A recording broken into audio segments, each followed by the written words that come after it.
there. My name is Karen M. Winkelman, the Life Crafting Guide. And you can find out more about me and the work that I do over on my website, www.thelifecraftingguide.com. So today I'm here to talk to you about June, the energy of June and the 6 vibration. According to numerology, June is a 6 vibration month. And we're in an 8 vibration year all year for 2015. So the 8 is about material mastery, coming from your connection to spirit as opposed to ego. The month of June works pretty well. That 6 vibration works pretty well with that 8 vibration to help you achieve what you'd like to achieve, because the 6 vibration wants to come from a heart space centered in love. And that helps you connect with spirit. The 6 helps you open the doors to your intuition as well. The thing to understand, though, for this month, we're starting June in a Mercury retrograde. Mercury went retrograde in May, and it will be retrograde for the first 10, 11 days of June. So it goes direct on the 11th. So the beginning of June, you may still feel like you're dealing with the past, and especially around family matters, love, any of your relationships, your creativity, anything that you are working on will feel more like it's connected to things in the past as opposed to the present. You're also in the air sign of Gemini for the beginning of the month, and you may be more in your thoughts than in your body and in your heart. So just be aware of that. So where are you in alignment with the energy of love in all you're doing? Where are you out of alignment with that energy of love? It doesn't necessarily mean that you have to end something or change everything. Sometimes it means just changing your perspective. So if you're out of alignment with the energy of love, say in your career, maybe it isn't a question of, is this the right career for me? Maybe the question is really more, how can I be different? How can I allow more of me, my real authentic self, to come to the forefront in the work that I'm doing? Is the work aligned with my core values? If it isn't, then perhaps it isn't the work for you. Are the relationships you're involved in alignment with your core values? And I'm saying core values and not your beliefs and not your programming. Your core values are those things that are absolutely essential to you and your spirit.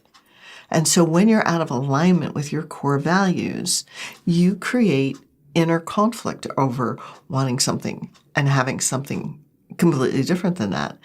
And you have beliefs that are tied to that as well. So you may want something, believe you can't have it, it cancels it out. So just be aware of that. This month, the solution is, how can you come from a place of more love? How can you give more love into the situation? And the big one, how can I show myself more love? If everyone were able to show themselves love on a daily basis, the world would shift dramatically. I'm going to repeat that.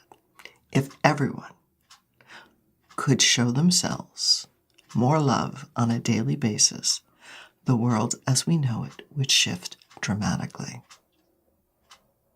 Your life would shift dramatically. How people treat you would shift dramatically, because you would be treating yourself differently. You would be showing yourself more love. And that's the bottom line. From a spiritual perspective, our essence is the vibration of love. When we're in a physical body on planet Earth, we get a little disconnected from that vibration of love. we have ideas about what love is. We have romantic love, and we have physical love, and we have idealistic love, and we have ideas of what unconditional love might be. But staying in that vibration is not always very easy. And that's okay. Take the baby steps and show yourself some love every day. What could you do? What do you wish someone else would say to you? Say it to yourself. What do you wish someone would do for you? Can you do it for yourself? The other part of the 6 vibration is giving. And a lot of people are really good about giving and not so good about receiving. But giving is a cycle. You have to give and receive. If you're always just giving, you're depleting yourself. And you're depleting your energy, and then you start building resentment, and then you start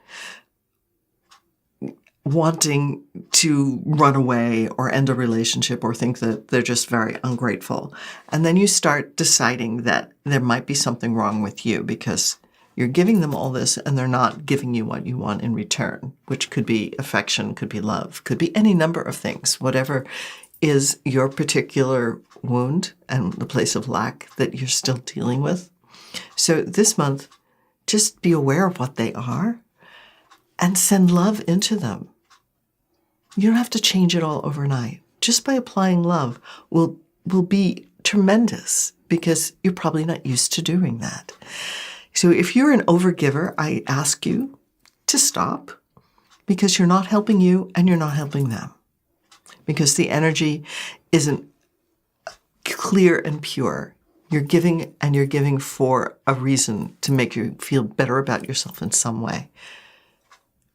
And please be open to asking for help. I know this is one of mine, and I've had a couple of examples show up recently that asking for help is probably a good thing. Ask for help. Be willing to receive the help. Ask for the support you want. Dropping hints are not a way to run your life effectively and with ease and grace and joy. If you're hinting at people that they should be doing certain things for you, it's probably not going to happen. Where can you claim your sovereignty? Where can you stand in your own personal power and belief that you are worthy and deserving of love? That's what this month is going to be about. The second half of the month, we're going to move into a water sign, Cancer. And since the 6 deals with family and community, you'll probably be pulled more into that zone towards the latter part of the month. You may still be more in an intellectual capacity of love at the beginning of the month. So just be aware of that. We have a new moon on the 2nd. We have a full moon on the 2nd, and we have a new moon on the 16th. And Mercury will go direct on the 11th, but you want to give it a couple of days so it settles in before you start anything brand new or before you sign any legal contracts. Just be aware of that, okay? So notice in your life where you are feeling like a martyr, feeling like no one appreciates you, feeling that you are out of touch with your house. Maybe your house feels cluttered or your office space feels constricting in some way. So look at all of your environments that you function in. How can you bring more beauty and harmony and peace into that? And when I say bringing in peace, I don't mean you being the peacekeeper, because that often moves into people-pleasing. And people-pleasing is not usually a win-win situation. And you know me, I'm all about the win-win, because we can have mutually beneficial relationships with ourselves and with the world.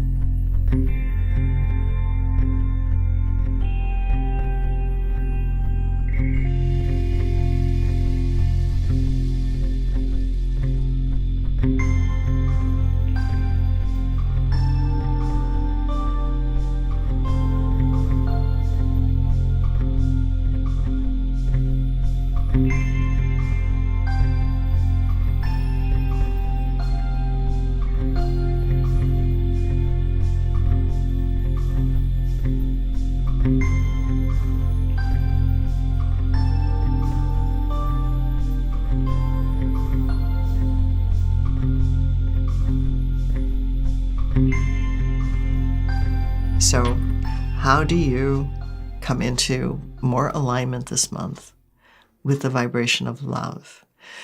How can you be of service without draining yourself dry? There's a difference between service and servitude. How can you give from the heart?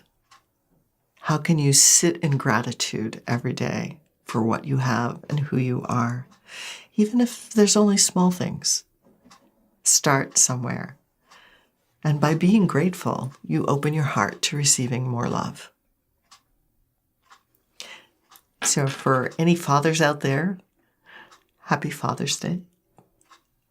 And may you all have a beautiful month filled with the vibration of love. And may you learn to love yourself the way you truly are, exactly as you are, and accept yourself exactly as you are, because you are love, and I love you. Have a wonderful month.